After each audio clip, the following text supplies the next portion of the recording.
അല്ലാഹുവിന്റെ പ്രവാചകൻ അവിടെന്ന് പറഞ്ഞു തരുന്നുണ്ട്. അതാ ജിബ്രീൽ എന്ന് പറയുന്ന മലക്ക് നരകത്തിന്റെ കാവൽക്കാരനായ മാലിക് എന്ന് പറയുന്ന മലക്കിന്റെ ചാരത്തേക്ക് കടന്നു ചെന്നിട്ട് അവിടെന്ന് പറയുന്നു, മാലിക്, നരകത്തിന്റെ ഒരു ഭാഗത്തെ പടച്ചറപ്പിന്റെ കോടതിയിലേക്ക് കൊണ്ടുവരാൻ അല്ലാഹു പറഞ്ഞിരിക്കുകയാണെന്ന് മാലിക് എന്ന് മലക്കിനോട് പറയുമ്പോ കരഞ്ഞുകൊണ്ട് ചോദിക്കുന്നു, ജിബ്രീൽ, എങ്ങനെയാണ് ജിബ്രീൽ, എങ്ങനെയാ ഞാൻ ഈ നരകത്തെ കൊണ്ടുവരുന്നത്? എന്നെ കൊണ്ട് കഴിയില്ല ജിബ്രീൽ, എന്നെ കൊണ്ട് കഴിയില്ല ജിബ്രീൽ എന്ന് പറയുന്നു. പടച്ചറപ്പിന്റെ തീരുമാനമോ അവസാന പടച്ചവന് 70,000 ചങ്ങലകൾ എടുത്തുകൊണ്ട് വരികയാണ്. 70,000 ചങ്ങലകൾ എടുത്തുകൊണ്ട് വരികയാണ്. മോനെ, ഒരു ചങ്ങലയുടെ വലിപ്പം എന്തെന്നറിയുവോ? ഞാനും നിങ്ങളും ചങ്ങല കാണുന്നവരാണ്. ആ ചങ്ങലയിലെ ഒരു കൊളുത്ത് കാണുന്നവരാണ്. അല്ലാഹുവിന്റെ പ്രവാചകൻ അവിടെന്ന് പറയുന്നു, സഹാബാ, ആ നരകത്തിലേക്ക് കൊണ്ടുപോകുന്ന, ആ നരകത്തെ വലിച്ചു കൊണ്ടുപോകുന്നതിന് വേണ്ടി എടുക്കുന്ന ഒരു ചങ്ങലയുണ്ടല്ലോ, ആ ചങ്ങലയിലെ ഒരു കൊളുത്തുണ്ടല്ലോ, ഈ ദുനിയാവിനെക്കാളും വലുതാണെന്ന് നബി മുഹമ്മദ് മുസ്തഫ. അങ്ങനെയുള്ള 70,000 ചങ്ങലകൾ എടുത്തിട്ട് നരകത്തിന്റെ ഒരു ഭാഗത്ത് ഇങ്ങനെ ബന്ധിപ്പിക്കുകയാണ്. എന്നിട്ട് റബ്ബേ, ഒരു ചങ്ങലയിൽ 70,000 മലക്കുകള്, കോടാനുകോടി മലക്കുകള് അല്ലാഹുവിന്റെ അദാബുകൾ കൊണ്ട് നിറച്ച നരകത്തെ വലിച്ചു കൊണ്ടുവരുന്ന ഒരു ദിവസമുണ്ടല്ലോ. ഇതിന് സാരമല്ലല്ലോ, ഇതാരെങ്കിലും വെറുതെ പറഞ്ഞതല്ലല്ലോ, ഇതൊരു സാങ്കല്പിക കഥയല്ലല്ലോ. അള്ളയല്ലേ പറഞ്ഞത്, അള്ളയല്ലേ പറഞ്ഞത്. ഇങ്ങനെ ഒരു ദിവസം വരാനുണ്ടെന്ന് പടച്ചറപ്പാ പറഞ്ഞത്. മോനെ, വത്തഖൂ യൗമന തുർജഊന ഫീഹി ഇലാല്ലാഹ്. ഇങ്ങനെ ഒരു ദിവസം വരാനുണ്ടടാ. ഈ ദുനിയാവിലേക്ക് നീ എവിടെ പോയാൽ, എത്ര ആസ്വദിച്ച് നടന്നാൽ, മോനെ, ഒരു ദിവസം നീ എന്റെ മുന്നിലേക്ക് തന്നെ തിരിച്ചു വരേണ്ടവനാണെന്ന് ഒരു ഭീഷണിയുടെ സ്വരത്തിൽ അല്ലാഹുവിന്റെ ഖുർആൻ നമുക്ക് ഓർമ്മപ്പെടുത്തുമ്പോ, എന്റെ ചെറുപ്പക്കാരാ, ഇന്ന് നരകം പറഞ്ഞോ, ഖബർ പറഞ്ഞോ, പരലോകം പറഞ്ഞോ, മഹ്ശർ പറഞ്ഞോ, സിറാത്ത് പറഞ്ഞോ, മീസാൻ പറഞ്ഞോ, നരകത്തിന്റെ തട്ടുകളെ കുറിച്ച് പറഞ്ഞു തന്നോ? മോനെ, ഇതൊക്കെ ഉണ്ടോ ഉസ്താദ്? വിശ്വസിക്കാൻ നമ്മളിൽ പലർക്കും മടിയാണ്. വിശ്വസിക്കാൻ നമ്മളിൽ പലർക്കും മടിയാ. ഇതൊക്കെ ഉള്ളതാണോ എന്ന് ചോദിക്കുന്നവര്, മോനെ, ഉണ്ടടാ. നിനക്ക് വേണമെങ്കിൽ വിശ്വസിക്കില്ലെങ്കിൽ വിശ്വസിക്കണ്ട. നിനക്ക് വേണമെങ്കിൽ വിശ്വസിക്കടാ ചെറുപ്പക്കാരാ. പക്ഷേ നീ വിശ്വസിക്കുന്ന ഒരു സമയമുണ്ടടാ. ഇന്നതൊക്കെ ഇല്ല എന്ന് പറഞ്ഞിട്ട് നീ തള്ളിക്കളഞ്ഞാൽ ഇതൊക്കെ വരാനുണ്ടടാ പൊന്നുമോര്. കാണുന്ന ഒരു ദിവസമുണ്ട്. അല്ലാഹുവിന്റെ ഖുർആൻ പറയുന്നുണ്ട്, വഇദാ റഅതഹും മിൻ മകാനിൻ ബഈദ് സമിഉ ലഹാ തഗയ്യുളൻ വസഫീറാ. നാളെ പടച്ചറപ്പിന്റെ കോടതിയിൽ ഞാനും നിങ്ങളും ഇങ്ങനെ നിൽക്കുമ്പോ അതാ മാലിക്കും മലക്കും തന്റെ അനുയായികളും കരഞ്ഞു വിളിച്ചുകൊണ്ട് പടച്ചറപ്പിന്റെ അദാബുകൾ കൊണ്ട് നിറച്ച ആ നരകമുണ്ടല്ലോ, ആ നരകത്തെ ഇങ്ങനെ വലിച്ചു കൊണ്ടുവരുന്ന രംഗം കാണുമ്പോ വിശ്വസിക്കാത്ത ചെറുപ്പക്കാരാ, വെറുതെയാണെന്ന് പറഞ്ഞ് കളിയാക്കി യുവത്തവേ, ഇതൊക്കെ ഉസ്താദന്മാരെ കള്ളം പറയുന്നതാണെന്ന് പറഞ്ഞ പെങ്ങള്, ഇതെല്ലാം ഇങ്ങനെ കൊണ്ടുവരുന്നത് കാണുമ്പോ നീ അല്ലാഹുവിന്റെ മുന്നിൽ കിടന്ന് യാചിക്കുമടാ. നീ അല്ലാഹുവിന്റെ മുന്നിൽ കിടന്ന് യാചിക്കുകയാ. റബ്ബനാ അബ്സർനാ വസമിഅനാ ഫർജിഅനാ. അല്ലാഹുവിന്റെ മുന്നിൽ കിടന്ന് യാചിക്കുന്ന തമ്പുരാനെ, റബ്ബനാ, എന്റെ രക്ഷിതാവേ, അബ്സർനാ, എല്ലാം എന്റെ എന്റെ കണ്ണുകൊണ്ട് കണ്ടു തമ്പുരാന്, എല്ലാ ഞാൻ കണ്ടുറപ്പ്. ഉസ്താദന്മാര് പറഞ്ഞു തന്നോ, ഖുർആൻ പറഞ്ഞു തന്നോ, പ്രവാചകന്മാര് പറഞ്ഞു തന്നോ, മാതാപിതാക്കള് പറഞ്ഞു തന്നോ, ഞാൻ വിശ്വസിക്കാത്ത നരകത്തിന് ഞാൻ ഇന്ന് എന്റെ കണ്ണുകൊണ്ട് കണ്ടു നാദാ. അത് കടന്നു വിളിക്കുന്ന വിളി എന്റെ ചെവി കൊണ്ട് കേട്ട് തമ്പുരാന്. അല്ലാഹുവേ, അതിന്റെ അട്ടഹാസം കേട്ടുറപ്പേ, എല്ലാ ബോധ്യമായി അല്ലാ ഫർജിഅനാ, ഒരവസരം കൂടെ എനിക്ക് താല്ലാ എന്ന് യാചിക്കുമെന്ന് പരിശുദ്ധമായ ഖുർആൻ പറയുമ്പോ, ആ അല്ലാഹുവിന്റെ കോടതിയിൽ ഞാനും നിങ്ങളും നിൽക്കുമ്പോ അല്ലാഹു ആദ്യമായിട്ട് ചോദിക്കുന്ന ചോദ്യം എന്തെന്നറിയുമോ? അല്ലാഹു ആദ്യമായിട്ട് ആ പരലോകത്ത് വെച്ച് ചോദിക്കുന്ന ഒന്നാമത്തെ ചോദ്യം എന്താ? മനുഷ്യ, ഞാൻ നിനക്ക് തന്ന ആയുസ് നീ എന്തിനാണാ ചിലവഴിച്ചത്? എങ്ങനെയാ ചിലവഴിച്ചത്? നാളെ പടച്ചറപ്പിന്റെ കോടതിയിലെ ഒന്നാമത്തെ ചോദ്യമാ. മറുപടി കണ്ടെത്തിക്കോ ചെറുപ്പക്കാരാ. അല്ലാഹുവിന്റെ പ്രവാചകൻ അവിടുന്ന് പറയുന്നുണ്ട്, ഈ ചോദിക്കുന്ന ചോദ്യത്തിന് മറുപടി പറയാതെ അവിടെ പണം കൊണ്ട് രക്ഷപ്പെടാൻ കഴിയില്ല, അവിടെ ആൾബലം കൊണ്ട് രക്ഷപ്പെടാൻ കഴിയില്ലോ, അവിടെ രാഷ്ട്രീയം കൊണ്ട് രക്ഷപ്പെടാൻ കഴിയൂല. അല്ലാഹുവേ, അവിടുത്തെ ഭരണാധികാരിയാരോ, അവിടുത്തെ ജഡ്ജിയാരെന്നറിയുമോ? ഇവിടുത്തെ കോടതിയിൽ പണം കൊടുത്താ രക്ഷപ്പെടാ, രാഷ്ട്രീയ ബലം കൊണ്ട് രക്ഷപ്പെടാ, അല്ലെങ്കിൽ ആൾബലം കൊണ്ട് രക്ഷപ്പെടാ, അല്ലെങ്കിൽ സ്വാധീനം കൊണ്ട് രക്ഷപ്പെടാ. ഏത് കള്ളനും ഏത് കൊലയാളിക്കും പടച്ചവനെ നിസാരമായി ഇറങ്ങി വരാ. പക്ഷേ അവിടുത്തെ കോടതിയിലെ ജഡ്ജിയാരെന്നറിയുവോ? ഈ പ്രപഞ്ചം മുഴുവനും അടക്കി ഭരിക്കുന്ന രാജാതിരാജനായ മലിക്കുൽ ജബ്ബാറായ സർവാധിനാഥനായ സർവാധിപരനായ റബ്ബുൽ ഇസ്സത്തായ പടച്ച റബ്ബാ. അല്ലാഹു നീതിമാനാ, അല്ലാഹു നീതിമാനാ. ആ നീതിമാനായ പടച്ച റബ്ബിന്റെ മുന്നിലേക്ക് നിന്നെ കൊണ്ടുപോയി നിർത്തുമ്പോ അല്ലാഹു അവിടുന്ന് ചോദിക്കുന്ന ഒരു ചോദ്യമുണ്ട്. എടാ, നിനക്ക് ഞാൻ തന്ന ആയുസ് നീ എന്തിനാ ചിലവഴിച്ചത്? നിനക്ക് 30 കൊല്ലം തന്നല്ലോ, 40 കൊല്ലം തന്നല്ലോ, 50 കൊല്ലം തന്നല്ലോ, 60 വർഷം നിനക്ക് തന്നല്ലോ, എന്തിനാ ചിലവഴിച്ചതെന്ന് ചോദിക്കുമ്പോ പറയാനൊരു മറുപടി കണ്ടെത്തടാ ചെറുപ്പക്കാരാ. 2018 അല്ലാഹു നിനക്ക് 360 ദിവസം തന്നല്ലോ, നിനക്ക് അല്ലാഹു 1 കൊല്ലം തന്നല്ലോ. ഈ കഴിഞ്ഞു പോയ 1 കൊല്ലത്തിൽ നീ എന്തേ ചെയ്തതെന്ന് ഈ സദസ്സിലിരുന്നിട്ട് ഞാൻ ഉൾപ്പെടെയുള്ളവർക്ക് ചിന്തിക്കാനുള്ള സദസ്സാ. അല്ലാഹുവിന്റെ റസൂൽ അവിടുന്ന് പറഞ്ഞു, ഹസിബൂ ഖബല അൻ തുഹാസബൂ. വിചാരണയ്ക്ക് മുമ്പിൽ സ്വന്തമായിട്ടൊന്ന് വിചാരണ ചെയ്യുന്നത്, അല്ലാഹുവിന്റെ വിചാരണ കടന്നു വരുന്നതിന് മുമ്പ് സ്വന്തമായിട്ട് നീ ഒന്ന് വിചാരണ നടത്തുന്നത് നല്ലതാ. മഹാനായ സയ്യിദുനാ ഉമർ ഇബ്നുൽ ഖത്താബ്, പടച്ചവരെ കിസ്റയെയും കൈസറിനെയും വിറപ്പിച്ച ഉമർ ഇബ്നുൽ ഖത്താബ് റളിയല്ലാഹു തആല അൻഹു. അല്ലാഹുവേ, ഉമർ തങ്ങൾ ആരെന്നറിയുമോ? റസൂലുള്ളാഹിന്റെ തലയെടുക്കുന്നതിന് വേണ്ടി കടന്നുപോയ ഉമർ ഇബ്നുൽ ഖത്താബ് തങ്ങള് അല്ലാഹുവിന്റെ പരിശുദ്ധമായ ഖുർആൻ ഒരൊറ്റ ആയത്ത് കേട്ടപ്പോ പടച്ചറപ്പിന്റെ ദീനിലേക്ക് കടന്നു വന്ന ഉമർതങ്ങളുണ്ടല്ലോ, ആ ഉമർതങ്ങൾ നടക്കുന്ന വഴിയിലൂടെ ഇബ്ലീസിന് നടക്കാ പേടിയാ. ഉമർ ഇബ്നുൽ ഖത്താബ് റളിയല്ലാഹു തആല അൻഹു എഴുന്നേറ്റ് നിന്നിട്ട് പറയുന്നു, നബിയേ, യാ റസൂലല്ലാഹ്, ഈ ഉമറിനോടെങ്ങാണം അങ്ങനെ ചോദിച്ചാ ഖബറിന്റെ അകത്ത് മയ്യത്ത് കൊണ്ടുവച്ച് വെള്ള തുണിയിൽ പൊതിഞ്ഞിട്ട് ഖബറിന്റെ അകത്ത് ഇറക്കി വെച്ച് പിടിമണ്ണ് വാരിയെറിഞ്ഞ് പലകയിടത്ത് നിരത്തിയിട്ട് മീസാങ്കലിനും നട്ടിട്ട് എല്ലാവരും പോകുമ്പോ അതിനകത്ത് വരുന്ന മുൻകറും നക്കീറെന്ന് പറയുന്ന 2 മലക്കുകളുണ്ടല്ലോ, അവരെന്നോട് ചോദ്യം ചോദിച്ചാ, ഉമറേ നിന്റെ റബ്ബാരെന്ന് ചോദിച്ചാ ഞാൻ തിരിച്ചു ചോദിക്കും, നിന്റെ റബ്ബ് തന്നെയാ എന്റെ റബ്ബ്. ആ മലക്കിനോട് ഞാൻ തിരിച്ചു പറയും, നിങ്ങളുടെ 2 പേരുടെയും റബ്ബാരാണോ? ആ റബ്ബാട് എന്റെ റബ്ബെന്ന് ഞാൻ പറയുമെന്ന ചങ്കൂറ്റത്തോട് പറഞ്ഞ മഹാനായ സയ്യിദുനാ ഉമർ ഇബ്നുൽ ഖത്താബ് റളിയല്ലാഹു തആല അൻഹു. അല്ലാഹുവേ, ആ ഉമർ തങ്ങളുടെ ജനാസ കുളിപ്പിക്കുന്ന സമയത്ത് ആ ഉമർ തങ്ങളുടെ ജനാസ കുളിപ്പിക്കുമ്പോ സഹാബികൾ വല്ലാതെ അത്ഭുതപ്പെടുകയാണ്. കാരണം ശരീരം മുഴുവനും പാട് കാണുകയാ. തന്റെ ശരീരത്തിന്റെ ഭാഗങ്ങൾ മുഴുവനും പടച്ചവനെ ചാട്ടമാറുകൊണ്ട് തല്ലിയ പാട് കാണുകയാ. അല്ലാഹുവേ, അവിടെ നിന്ന് അന്വേഷിച്ചപ്പോ മയ്യത്ത് കുളിപ്പിച്ച സ്വഹാബികൾ അന്വേഷിച്ചു, ഈ പാടിന്റെ കാരണമെന്താ?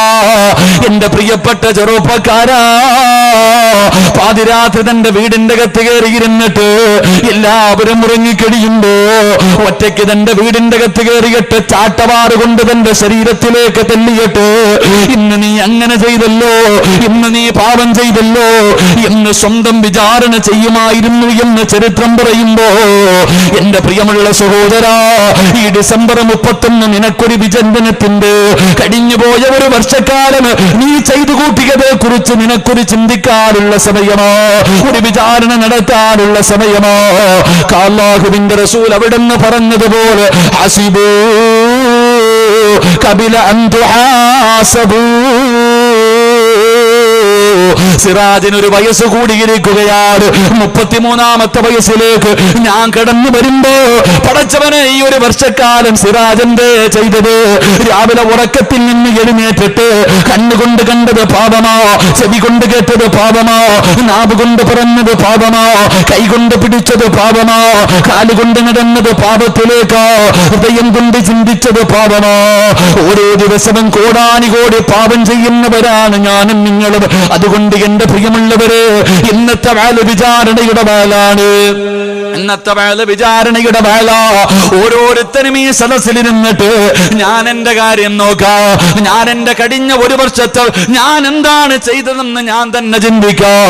ഇതുപോലെ ആരും അങ്ങോട്ടും ഇങ്ങോട്ടും നോക്കണ്ട.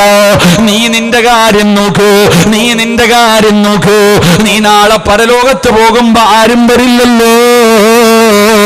അസ്രായേൽ വന്ന് വിളിക്കുമ്പോ നിന്റെ കൂടെ ആരും വരില്ലല്ലോ.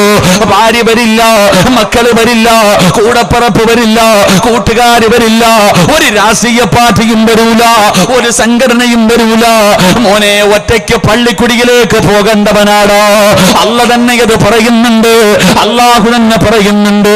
അള്ളാഹുവിന്റെ വിശുദ്ധമായ ഖുർആൻ പറയുകയാ, അതാ മലക്കുൽ മൗത്ത് വിളിക്കുന്ന സമയത്ത് പോകാതിരിക്കാൻ പറ്റുമോ?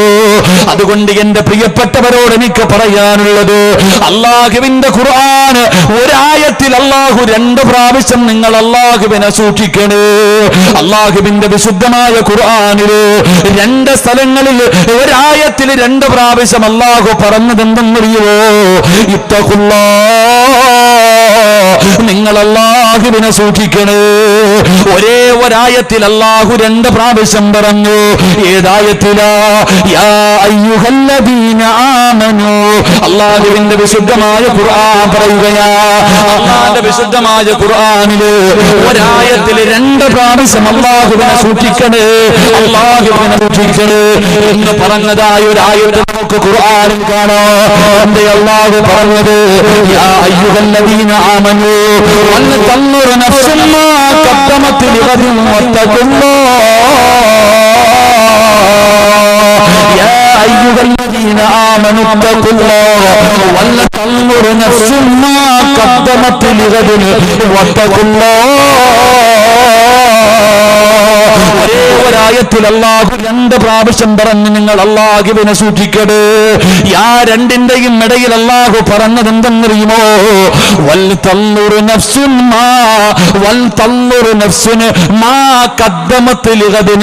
മോനെ, ഇന്നത്തെ കുറിച്ച് ചിന്തിക്കടോ, നാളത്തെ കാര്യം നീകളോ.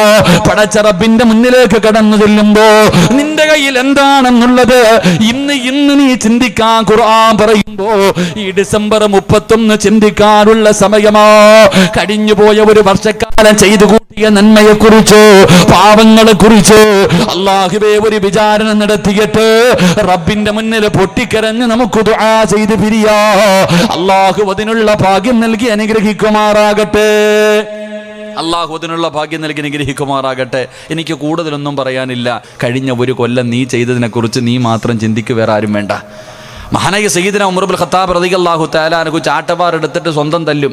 സ്വന്തം തല്ലിക്കിട്ട റൂമിൻ്റെ അകത്തിരുന്നിട്ട് ശരീരത്തിനോട് ചോദിക്കും, നീ അങ്ങനെ ചെയ്തില്ല, ഇങ്ങനെ ചെയ്തു. നമ്മൾ ചാട്ടവാറ് കൊണ്ട് തല്ലണ്ട. നീ ചാട്ടവാറ് പോയിട്ട് ഒരു ഈർക്കൽ കഷ്ടം കൊടുത്തിട്ട് നീ തല്ലണ്ട. ഈ സദസ്സിലിരുന്നിട്ട് 2018 നീ ചെയ്തു കൂട്ടിയതിനെ മുഴുവനും ഒന്ന് ചിന്തിച്ച് നോക്കിക്കേ. എന്തായിരിക്കും നിന്റെ മറുപടി?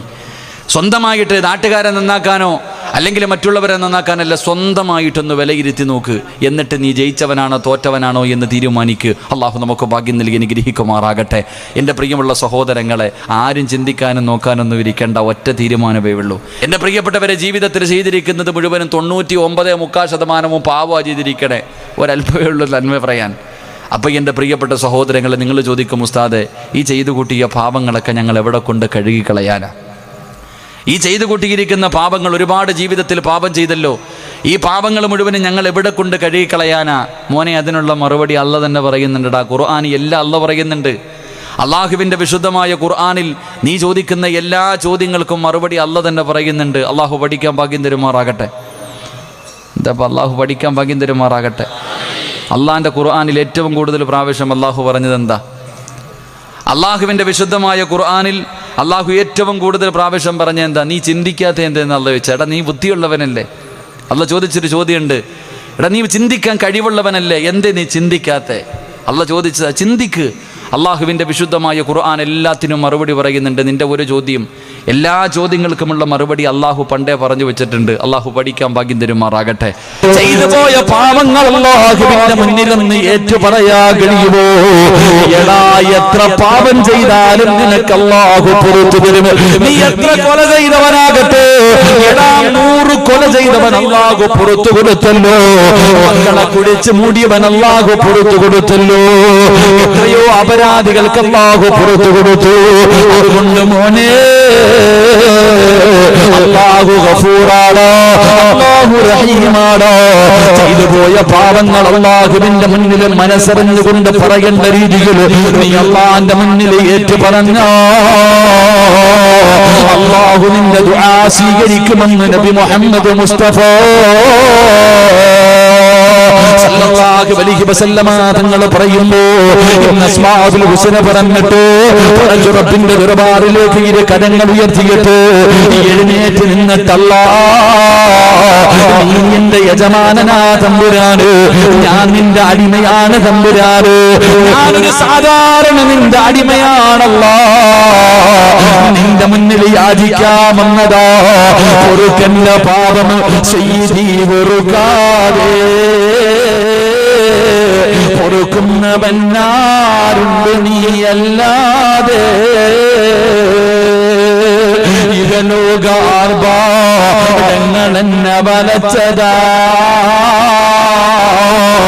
നഫ്സെന്നെ ഉന്തി തള്ളി വിട്ടു ചതിച്ചതാ.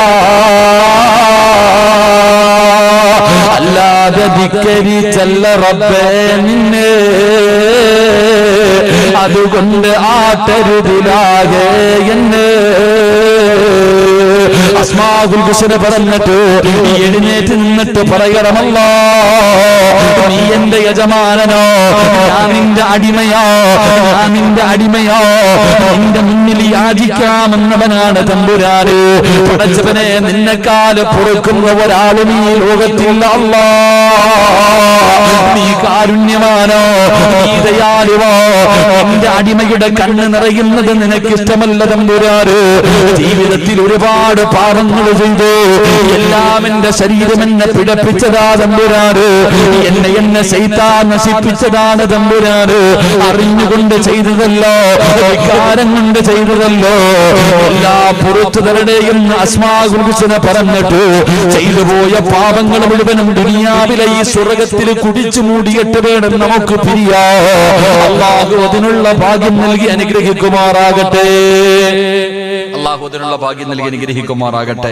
അതുകൊണ്ട് എന്റെ പ്രിയമുള്ള സഹോദരങ്ങളെ, ഇന്ന് തൗബയുടെ ദിവസമാണ്, ഇന്ന് ദുആഇന്റെ ദിവസമാണ്. ചെയ്തു പോയ പാപങ്ങൾ മുഴുവനും ഇവിടെ കഴുകിക്കളഞ്ഞാൽ അല്ലാഹു പുറത്തു തരുമെന്ന് അല്ലാഹു തന്നെ പറഞ്ഞിട്ടുണ്ട്. അല്ലാഹു പറഞ്ഞു, എന്റെ അടിമ എന്ത് പാപം ചെയ്താലും എന്നോട് ചോദിക്കാൻ പറ. നബിയോട് പറഞ്ഞു കൊടുത്തു. അവര് ചോദിക്കും അല്ല എവിടാണെന്ന്, നബിയോട് ചോദിക്കും അല്ല എവിടാണെന്ന് ചോദിക്കുമ്പോ പറയണം, വഇദാ സഅലക ഇബാദി അന്നി ഫഇന്നി ഖരീബ് ഉജീബു ദഅവത ദാഇ ഇദാ ദഅാനി ഫല്യസ്തജീബു ലി. അല്ലാഹുവിന്റെ ഖുർആൻ പറയുന്നുണ്ട്. അവർ ചോദിക്കും നബിയെ, ഞാൻ വിളിച്ചാൽ എവിടെ ഇരിക്കുന്നു, അല്ലെങ്കിൽ അല്ലാഹ് എവിടെ ഇരിക്കുന്നു അവർ ചോദിക്കുമ്പോൾ പറഞ്ഞു കൊടുക്കണം, ഈ കണ്ണിന്റെ നരമ്പുണ്ടല്ലോ, ഈ കണ്ണിന്റെ നരമ്പ് അവനിലേക്ക് അടുത്തിരിക്കുന്നതിനേക്കാൾ ഞാൻ അടുത്തുണ്ട്, എന്നോട് ചോദിക്കാൻ പറ നബിയെ, ഞാൻ പുറത്തു കൊടുക്കാമെന്ന് അള്ളാഹു തന്നെ പറഞ്ഞിട്ടുണ്ട്.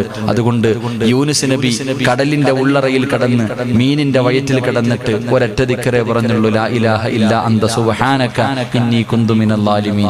ഈ ദിക്ർ പറഞ്ഞതുകൊണ്ടാ യൂനുസ് നബി മീനിന്റെ വയറ്റിൽ നിന്ന് കരയിലേക്ക് കയറിയത്. ഇല്ലെങ്കിൽ ഖിയാമത്ത് നാൾ വരെ അവിടെ കടക്കേണ്ടി വരുമായിരുന്നു എന്ന് നബി മുഹമ്മദ് മുസ്തഫ. ഉറക്കെ നബി മുഹമ്മദ് മുസ്തഫ, ഉറക്കെ നബി മുഹമ്മദ് മുസ്തഫ സ്വല്ലല്ലാഹു അലൈഹി വസല്ലം. അല്ലാഹു നമ്മുടെ ഈ സദസ്സ് കബൂലാക്കുമാറാകട്ടെ. അപ്പൊ ദുആ ചെയ്യണം. നമ്മളൊക്കെ ആണെങ്കിൽ ഒരുപാട് കാലം കൊണ്ട് ദുആ ചെയ്യുന്നുണ്ട്. വെറുതെ ദുആ ചെയ്ത് സ്വീകരിക്കൂല. എന്റെ പ്രിയമുള്ള സഹോദരങ്ങളെ, വെറുതെ അങ്ങോട്ട് നിന്നിട്ട് കളന്ന് എന്തെങ്കിലുമൊക്കെ കാണിച്ച അല്ലാഹു ദുആ സ്വീകരിക്കൂല. ദുആ ചോദിക്കേണ്ടതുപോലെ ചോദിക്കണം. ഒരു മനുഷ്യന്റെ ദുആ അല്ലാഹു സ്വീകരിക്കണമെങ്കിൽ 6 കാര്യങ്ങൾ നേരെയായാലേ അവന്റെ ദുആ അല്ലാഹു സ്വീകരിക്കൂ എന്ന് നബി മുഹമ്മദ് മുസ്തഫ.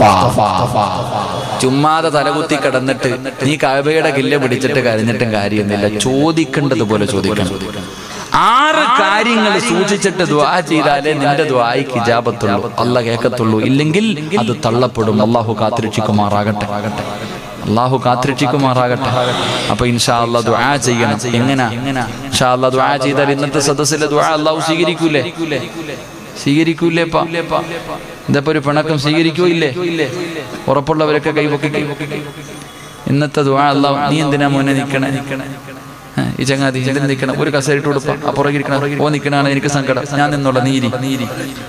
നീരുന്നോ പെട്ടെന്നിരുന്ന അല്ലാഹു സ്വീകരിക്കുമാറാകട്ടെ. കൈപൊക്കാൻ പറഞ്ഞപ്പം പലരും പൊക്കിയില്ല. പൊക്കാത്തവനെ ഇപ്പം ഞാൻ മറുപടി തരാം. എന്റെ പ്രിയമുള്ള സഹോദരങ്ങളെ, മഹാനായി നബി മുഹമ്മദ് മുസ്തഫ സ്വല്ലല്ലാഹു അലൈഹി വസല്ലമ തങ്ങൾ പറയുന്ന, നാളെ പടച്ച റബ്ബിന്റെ പരലോകത്തൊരു മനുഷ്യനെ കൊണ്ടുവരും. എന്നിട്ട് നോക്ക്, അള്ളാഹുവിന്റെ മുന്നിൽ നാളെ പരലോകത്തൊരു മനുഷ്യനെ കൊണ്ടുവന്നു. ആ മനുഷ്യനെ കൊണ്ടുവന്ന സമയത്ത് അള്ളാഹു ആ മനുഷ്യന്റെ അമലുകളൊക്കെ നോക്കി, ഒന്നുമില്ല, പോരാന്ന് പറഞ്ഞ് നരകത്തിലോട്ട്. മഹാനായ അനസ് റളിയല്ലാഹു തആല അൻഹു പറയുന്നു, പ്രവാചകൻ സല്ലല്ലാഹു അലൈഹി വസല്ലം തങ്ങൾ പറയും, നാളെ പരലോകത്തൊരു മനുഷ്യനെ കൊണ്ടുവന്നു. ആ മനുഷ്യന്റെ ജീവിതത്തിൽ നന്മയെന്ന് പറയാൻ ഒന്നുമില്ല. ആ സമയത്ത് അല്ലാഹു സുബ്ഹാനഹു വ തആല പറഞ്ഞു, ഈ മനുഷ്യനെ നരകത്തിൽ കൊണ്ടുപോകാൻ. അങ്ങനെ മലക്കുകൾ ഈ മനുഷ്യനെ നരകത്തിലേക്ക് കൊണ്ടുപോകാൻ പറയുമ്പോൾ ആ മനുഷ്യനെ ഇങ്ങനെ നരകത്തിലേക്ക് വലിച്ചിടച്ചു കൊണ്ടുപോകുമ്പോൾ ഇവ അള്ളാനെ ഒന്ന് തിരിഞ്ഞു നോക്കി. അള്ളാഹുവിനെ ഇങ്ങനെ തിരിഞ്ഞു നോക്കിയിട്ട് ഇവനൊന്ന് കരഞ്ഞു. ആ സമയത്ത് അല്ലാഹു സുബ്ഹാനഹു വ തആല അവനോട് ചോദിച്ചു, അവിടെ നിന്ന് ചോദിച്ചു, എന്തിനാടാ എന്നെ നോക്കുന്നേ? എന്തിനാ എന്നെ നോക്കി കരയുന്നേ? ആ സമയത്ത് ആ മനുഷ്യൻ പറഞ്ഞു, യാ റബ്ബി തദ്കിറു ഖൗലക. അല്ലാഹുവേ, നിന്റെ ഖുർആനിലെ ഒരു വാചകം എനിക്ക് ഓർമ്മ വന്നു തമ്പുരാനെ. നിന്റെ ഖുർആനിലെ പരിശുദ്ധമായ ഖുർആനിലെ ഒരു വാചകം എനിക്ക് ഓർമ്മ വന്നു തമ്പുരാനെ. അതുകൊണ്ടാണ് ഞാൻ നിന്നെ നോക്കിയിട്ട് കരഞ്ഞതെന്ന് പറയുമ്പോ അല്ലാഹു സുബ്ഹാനഹു വ തആല ചോദിച്ചു, നിനക്ക് ആ ഓർമ്മ വന്ന ആയത്തേതാ? എന്റെ ഖുർആനിലെ ഏത് വാചകമാണ് നിനക്ക് ഓർമ്മ വന്ന് ചോദിക്കുമ്പോ റബ്ബുൽ ഗഫൂറുർ റഹ്മാൻ, നീ ഗഫൂറാണ് റഹീമാണ് എന്ന പരിശുദ്ധമായ ഖുർആനിലെ ഒരു ആയത്ത് എനിക്ക് ഓർമ്മ വന്നു. അതുകൊണ്ടാണ് ഞാൻ നിന്നെ നോക്കിയിട്ട് കരഞ്ഞതെന്ന് പറയുമ്പോ അല്ലാഹു മലക്കുകളോട് പറയുന്നു, അവനെ വലിച്ചിടച്ചു കൊണ്ടുപോകാൻ, അവനെ നരകത്തിലേക്ക് വലിച്ചിടച്ചു കൊണ്ടുപോകാൻ. അതാ മലക്കുകൾ ഇങ്ങനെ കൊണ്ടുപോവുകയാണ്. അതാ നരകത്തിന്റെ മുന്നിലെത്തുന്നതാ മധ്യഭാഗത്തെത്തുമ്പോ പിന്നെയും ആ മനുഷ്യൻ അല്ലാഹുവിന്റെ ഭാഗത്തേക്ക് തിരിഞ്ഞു നോക്കുകയാ. അപ്പോഴും അല്ലാഹു ചോദിച്ചു, എന്തിനാടാ നീ എന്നെ നോക്കിയിട്ട് കരയുന്നത്? ആ സമയത്ത് പറഞ്ഞു, അല്ലാഹുവിന്റെ റസൂലിനോട് പറയുകയാ. അല്ലാഹുവിനോട് പറയുന്നു, യാ റബ്ബി തദക്കർതു ഖൗലക. നിന്റെ ഖുർആനിലെ ഒരു വാചകം എനിക്ക് ഓർമ്മ വന്നു തമ്പുരാനെ. അല്ലാഹു ചോദിച്ചു, ഏത് വാചകമാണ്? വമൻ യഗ്ഫിറു ദുനൂബി ഇല്ലല്ലാഹ്. പടച്ചവനെ, എത്ര വലിയ പാപം ചെയ്താലും നീ പുറത്തു തരുന്നവനാണെന്നുള്ള ഖുർആനിന്റെ വാചകം എനിക്ക് ഓർമ്മ വന്നു. അതുകൊണ്ടാണ് നോക്കിയതെന്ന് പറയുമ്പോ അല്ലാഹു മലക്കുകളോട് പറയുന്നവനെ നരകത്തിലേക്ക് വലിച്ചെറിയാ. അവസാനം അവന്റെ നരകത്തിന്റെ മുന്നിൽ കണ്ടു ചെല്ലുമ്പോ നരകത്തിന്റെ വാതിലിന്റെ മുന്നിൽ നിന്നിട്ട് ആ മനുഷ്യൻ പിന്നെയും തിരിഞ്ഞിങ്ങനെ നോക്കിയിട്ട് കരയുകയാ. അല്ലാഹു ചോദിച്ച്, എന്തിനാടാ എന്നെ നോക്കിയിട്ട് കരയുന്നത്? അല്ലാഹുവേ, വിശുദ്ധ ഖുർആനിലെ ഒരു വാചകം എനിക്ക് ഓർമ്മ വന്നു അല്ലാ, അതുകൊണ്ടാണ് നോക്കിയതെന്ന് പറയുമ്പോ ഏതാടടാ നിനക്ക് ഓർമ്മ വന്ന ആയത്ത്? യാ ഇബാദിയല്ലദീന അസ്റഫൂ ലാ അൻഫുസിഹിം ലാ തഖ്നതൂ മിർ റഹ്മത്തില്ലാഹ്. സ്വന്തം ശരീരങ്ങളോട് എത്ര വലിയ അക്രമം പ്രവർത്തിച്ചവരാണെങ്കിലും നബിയേ അവരോട് എന്നോട് ചോദിക്കാൻ പറ നബിയേ, എത്ര വലിയ പാപം ചെയ്തവനാണെങ്കിലും ഞാൻ പുറത്തു കൊടുക്കുന്നവനാണെന്നുള്ള ഖുർആനിന്റെ ആയത്ത് ഓർമ്മ വന്നിട്ട് നോക്കിയതാണെന്ന് പറയുമ്പോ അല്ലാഹു മലക്കുകളോട് പറയുന്നു, അവനെ വിടാതെ അതാ നരകത്തിന്റെ മുന്നിലേക്ക് നരകത്തിന് വലിച്ചെറിയാൻ കൊണ്ടുപോയവനെ അല്ലാഹു തിരിച്ചു വിളിക്കുകയാ. അല്ലാഹു തിരിച്ചു വിളിച്ചിട്ട് പറയുന്നു, ഈ സ്വർഗമുണ്ടല്ലോ, അല്ലാഹുവിന്റെ റസൂല് പറയുന്നു, ദുനിയാവും അതിന്റെ 10 ഇരട്ടി വലിപ്പമുള്ള ഒരു സ്വർഗം ഞാൻ നിനക്ക് തരികയാ. എന്തിനാണെന്നറിയുമോ? എന്നെ കൊണ്ട് പ്രതീക്ഷ വെച്ചതിന്റെ പേരില്, അല്ലാഹുവിനെ കൊണ്ട് പ്രതീക്ഷ വെച്ചതിന്റെ പേരില് അല്ലാഹു ആ മനുഷ്യന് സ്വർഗം കൊടുത്തെന്ന് പ്രവാചകൻ അവിടെ പറഞ്ഞു തരുമ്പോ, സഹോദരാ, ദുആ ചെയ്താ സ്വീകരിക്കണോ? വെറുതെ ചെയ്താ പോരാ, വെറുതെ തൗബ ചെയ്താ പോരാ, നിസ്കരിച്ചിട്ട് കിടന്ന് കരഞ്ഞാ പോരാ. സദഖ ചെയ്തിട്ട് ദുആ ചെയ്യുന്നവരുണ്ട്, സുജൂദിൽ കിടന്ന് കരയുന്നവരുണ്ട്, തഹജ്ജുദ് നിസ്കരിച്ചിട്ട് ദുആ ചെയ്യുന്നവരുണ്ട്. എങ്കിലൊരു മനുഷ്യന്റെ തൗബ അല്ലാഹു സ്വീകരിക്കണമെങ്കിൽ റസൂലുള്ളാഹി പറയുകയാ, 6 നിയമങ്ങളുണ്ടെന്ന് നബി മുഹമ്മദ് മുസ്തഫ. ഉറക്കെ നബി മുഹമ്മദ് മുസ്തഫ, ഉറക്കെ നബി മുഹമ്മദ് മുസ്തഫ സല്ലല്ലാഹു അലൈഹി വസല്ലമ തങ്ങൾ പറഞ്ഞു, ഒരു മനുഷ്യന്റെ ദുആ അല്ലാഹു സ്വീകരിക്കണമെങ്കിൽ വെറുതെ സ്വീകരിക്കൂല. എത്ര നിയമം? 6 നിയമങ്ങൾ പാലിച്ചിട്ട് ദുആ ചെയ്താലേ അവന്റെ തൗബ അല്ലാഹു സ്വീകരിക്കൂ എന്ന് നബി മുഹമ്മദ് മുസ്തഫ. അല്ലാഹുവിന്റെ റസൂൽ പറഞ്ഞു, നമുക്ക് പഠിക്കാൻ അല്ലാഹു ഭാഗ്യം തരുമാറാകട്ടെ. ഈ 6 കാര്യങ്ങൾ സൂക്ഷിച്ചിട്ട് ദുആ ചെയ്താൽ ദുആ സ്വീകരിക്കും. നിന്റെ ദുആ അല്ലാഹു സ്വീകരിച്ചോ എന്നറിയാൻ, ഒരാളുടെ ദുആ അല്ലാഹു സ്വീകരിച്ചോ എന്നറിയാൻ 8 അടയാളമുണ്ടെന്ന് നബി മുഹമ്മദ് മുസ്തഫ. ഒരാൾ ദുആ ചെയ്തു, ഈ ചെയ്ത ദുആ അല്ലാഹു സ്വീകരിച്ചോ എന്നറിയാനുള്ള വഴിയുണ്ട്.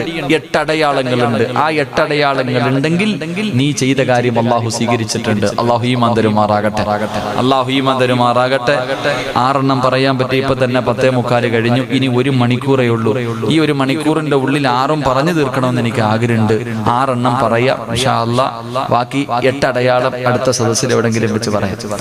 ഒരാളുടെ തൗബ അല്ലാഹു സ്വീകരിച്ചെങ്കിൽ 8 അടയാളം. ഇവിടെ പരിസരത്തെ കണ്ടൊരു പടി വേണ്ടല്ലോ. ഇപ്പൊ തസ്ലീം എന്താ പള്ളത്തൂരോ? നിങ്ങളിതെല്ലാം കണ്ണെടുത്തിട്ട് ചോദിച്ചാൽ എനിക്കിങ്ങനെ അറിയാനാ. അപ്പൊ അൽഹംദുലില്ലാ, അല്ലാഹു പഠിക്കാൻ ഭാഗ്യം തരുമാറാകട്ടെ. അപ്പൊ ഒരു മനുഷ്യന്റെ ദുആ. നിങ്ങൾ ഇരിക്കൂലേ? ഇപ്പൊ ഒരു പിണക്കം എന്താ? എടാ, ഇത് വായിക്കണമെങ്കിൽ എനിക്ക് മലയാളം അറിയണം. ഈ സ്ഥലപ്പേര് തന്നെ വായിക്കണമെങ്കിൽ ഇത്തിരി പാടാം. എന്നാടാ 29-ാം തീയതി. എന്താ സ്ഥലപ്പേരെന്താ? പള്ളത്തൂര്. നീ എന്താ വേർക്കണത്? ഒരുപാട് വേർക്കും കേട്ടാ. ഒരു മനുഷ്യന്റെ ദുആ അല്ലാഹു സ്വീകരിക്കണമെങ്കിൽ, ഒരു മനുഷ്യന്റെ തൗബ അല്ലാഹു സ്വീകരിക്കണമെങ്കിൽ 6 നിയമങ്ങളുണ്ട്. അത് പാലിച്ചുകൊണ്ട് ദുആ ചെയ്താലേ അല്ലാഹു സ്വീകരിക്കൂ. അല്ലാഹു ഈമാൻ തരുമാറാകട്ടെ, അല്ലാഹു ഈമാൻ തരുമാറാകട്ടെ. വിഷമമൊന്നും ഇല്ലല്ലോ? പിണക്കൊന്നും ഇല്ലല്ലോ എന്നോട്? ചൊടിയുണ്ടാ? ഉണ്ടാർക്കെങ്കിലും? നിങ്ങൾക്ക് ആർക്കും ഞാൻ 5 നയാ പൈസ തരാനില്ലല്ലോ, പിന്നെ എന്തിനാ ചൊടിക്കണേ? നമ്മൾ തമ്മിൽ എന്തെങ്കിലും ബാധ്യത ഉണ്ടോ? ഹക്കടപാടുണ്ടോ? ഒന്നുമില്ല. ഇൻഷാ അല്ലാഹ് നമുക്ക് എല്ലാവർക്കും അല്ലാഹു സുബ്ഹാനഹു വ തആല മരിക്കുന്നതിന് മുമ്പ് ഹജ്ജ് ചെയ്യാനുള്ള തൗഫീഖ് അനുഗ്രഹിക്കുമാറാകട്ടെ. അല്ലാഹു ഹജ്ജ് ഉംറയൊക്കെ ചെയ്യാൻ ഭാഗ്യം തരുമാറാകട്ടെ. നിങ്ങളൊക്കെ ദുആ ചെയ്യണം. എനിക്കാണെങ്കിൽ എൻ്റെ ഫാമിലി ആയിട്ട് ഉംറ പലരും ഡേറ്റ് ചോദിക്കുന്നുണ്ട്, കൊടുക്കായില്ലപ്പ. ഞാനൊന്ന് ഉംറയ്ക്ക് പോകണം, എൻ്റെ മോനെയും കൊണ്ട്, എൻ്റെ ഭാര്യയും മക്കളെയും കൊണ്ട് എനിക്ക് ഇൻഷാ അല്ലാഹ് മാർച്ച് മാസം അവസാനം ഉംറയ്ക്ക് പോകണമെന്ന് ആഗ്രഹമുണ്ട്. ഇവിടെ കാസർഗോഡുള്ള ഒരു ഗ്രൂപ്പിലാ പോണേ. കമ്മീഷനൊന്നും ഇല്ല, ആരും കണ്ടൊക്കെ കൂടിക്കോണം കേട്ടോ. കമ്മീഷൻ പണിയാരൊന്നുമില്ല, എന്തെങ്കിലും ഉണ്ട് കൂടിക്കോണം. അല്ലെങ്കിൽ എവിടെയെങ്കിലും ആരെയൊക്കെ എൻ്റെ ഗ്രൂപ്പിൽ വരണം നിർബന്ധം എൻ്റെ ഒന്നും അല്ല. ഞാൻ പോണ ഗ്രൂപ്പിൽ വരണം നിർബന്ധമൊന്നുമില്ല. അത് പറഞ്ഞാൽ ഞങ്ങൾക്ക് കമ്മീഷൻ ഉണ്ട്, നിർബന്ധമില്ല. എല്ലാവരും മരിക്കുന്നതിന് മുമ്പ് മക്കത്ത് പോകണം. അല്ലാഹു ഭാഗ്യം തരുമാറാകട്ടെ. പോകണ്ടേ? പോണോ? അങ്ങനത്തെ ഒരു മടി കാണിക്കട്ടെ. പറ മനുഷ്യ, പോണോ? ഉറക്ക ഇൻഷാ അല്ലാഹ് പറ. അല്ലാഹു ഇൻഷാ അല്ലാഹ് പറഞ്ഞവരെ മൊത്തം നീ അവിടെ എത്തിക്കണേ തമ്പുരാനെ. പറയാത്തവനെ ഒരവസരം കൂടെ തരാം. ഒന്ന് ഇൻഷാ അല്ലാഹ് പറഞ്ഞേ. ഇനി പറയാത്തവന്റെ കാര്യത്തിൽ അള്ളാഹിനെ തീരുമാനിക്കട്ടെ. ഞാൻ എന്താ പറയാ, ഓനങ്ങനാണല്ലോ. ശൈത്താനെക്കാളും വലിയ ശൈത്താന്മാരുണ്ട്. അല്ലാഹു കാത്തുരക്ഷിക്കുമാറാകട്ടെ. എന്റെ പ്രിയമുള്ള സഹോദരങ്ങളെ, അല്ലാഹുവിന്റെ പ്രവാചകൻ സല്ലല്ലാഹു അലൈഹി വസല്ലമ തങ്ങൾ പറയുകയാണ്, ഒരു മനുഷ്യന്റെ ദുആ അല്ലാഹു സ്വീകരിക്കണമെങ്കിൽ അല്ലാഹുവിന്റെ മുന്നിൽ കരങ്ങൾ ഉയർത്തിയിട്ട് പൊട്ടിക്കരഞ്ഞുകൊണ്ട് ദുആ ചെയ്യുന്നവരെ അല്ലാഹുവിന്റെ പ്രവാചകൻ സല്ലല്ലാഹു അലൈഹി വസല്ലമ തങ്ങൾ പറയുകയാണ്, ഒരു മനുഷ്യന്റെ തൗബ അല്ലാഹു സ്വീകരിക്കണമെങ്കിൽ ഒന്നാമത്തെ കണ്ടീഷൻ എന്തെന്നറിയുമോ? വമാ ഉമിറൂ إلا ليعبدوا الله مخلصين. ദുആ എന്ന് പറഞ്ഞാൽ ഇബാദത്താണ്. അല്ലാഹുവിന്റെ പ്രവാചകൻ പെട്ടെന്ന് പറയുന്നുണ്ട്, ദുആ എന്ന് പറഞ്ഞാൽ ഇബാദത്താണ്. അതാ വമാ ഉമിറൂ ഇല്ലാ ലിയഅബ്ദുല്ലാഹ മുഖ്ലിസീൻ. ഒരു മനുഷ്യന്റെ തൗബ അല്ലാഹു സ്വീകരിക്കണമെങ്കിൽ, ഒരു മനുഷ്യന്റെ ദുആ അല്ലാഹു സ്വീകരിക്കണമെങ്കിൽ ഒന്നാമത്തെ കണ്ടീഷൻ എന്തെന്നറിയോ? അവന് ഇഖ്ലാസ് ഉണ്ടാകണമെന്ന് നബി മുഹമ്മദ് മുസ്തഫ അല്ലാഹുവിന്റെ വിശുദ്ധമായ ഖുർആൻ പറയുകയാ. ഒന്നാമത്തെ നിയമം എന്തെന്നറിയുമോ? ഇഖ്ലാസോടുകൂടി ദുആ ചെയ്താലേ അല്ലാഹു സ്വീകരിക്കൂ. എന്റെ പ്രിയമുള്ളവരെ, അല്ലാതെ എത്ര കടന്ന് വിളിച്ച് കരഞ്ഞിട്ടും കൂവിയിട്ട് കാര്യമില്ല. എന്റെ പ്രിയപ്പെട്ടവരെ, സുജൂദിൽ കിടന്ന് കരഞ്ഞിട്ട് കാര്യമില്ല. ഇഖ്ലാസോടുകൂടി ദുആ ചെയ്താലേ സ്വീകരിക്കൂ. ദുആ ചെയ്യുന്നതിന് ചില മര്യാദകളുണ്ട്. മഹാനായ പ്രവാചകൻ സല്ലല്ലാഹു അലൈഹി വസല്ലമ തങ്ങൾ പറയുകയാ, റസൂലുള്ളാഹി പറയുന്ന സ്വഹാബ, ഒരിക്കൽ അല്ലാഹുവിന്റെ പ്രവാചകൻ അവിടെന്ന് നോക്കുമ്പോ ഒരു മനുഷ്യന് ശബ്ദമുയർത്തി കേട്ട് കടന്നു വിളിച്ചുകൂടി കരഞ്ഞുകൊണ്ട് ദുആ ചെയ്യുകയാ. അല്ലാഹുവേ, കരഞ്ഞു വിളിച്ചുകൊണ്ട് ഇങ്ങനെ ദുആ ചെയ്യുകയാ. ആ മനുഷ്യനോട് അല്ലാഹുവിന്റെ റസൂൽ ചോദിച്ചു, മനുഷ്യ, കേൾവിയില്ലാത്തവനോടല്ല നീ കടന്ന് വിളിച്ചു പോകുന്നത്, കണ്ണിന് കാഴ്ചയില്ലാത്തവനോടല്ല നീ ചോദിക്കുന്നത്, കണ്ണിന് കാഴ്ചയുള്ളവനോടാണ്, ചെവി കേൾക്കുന്നവർ റബ്ബിനോടാ നീ ദുആ ചെയ്യുന്നത്. അതുകൊണ്ട് നീ നിന്റെ ശബ്ദം താഴ്ത്തിയിട്ട് ദുആ ചെയ്യണേ എന്ന് നബി മുഹമ്മദ് മുസ്തഫ സല്ലല്ലാഹു അലൈഹി വസല്ലമ തങ്ങൾ പറയുന്നു. ഒരു മനുഷ്യൻ ദുആ ചെയ്യുമ്പോ ഒരുപാട് വിളിച്ചു കൂവിയിട്ടും ദുആ ചെയ്യാൻ പാടില്ല, അതുപോലെ ശബ്ദം താഴ്ത്തിയിട്ടും ദുആ ചെയ്യാൻ പാടില്ല. രണ്ടിന്റെയും മധ്യത്തിലെ ദുആ ചെയ്യാവൂ എന്ന് നബി മുഹമ്മദ് മുസ്തഫ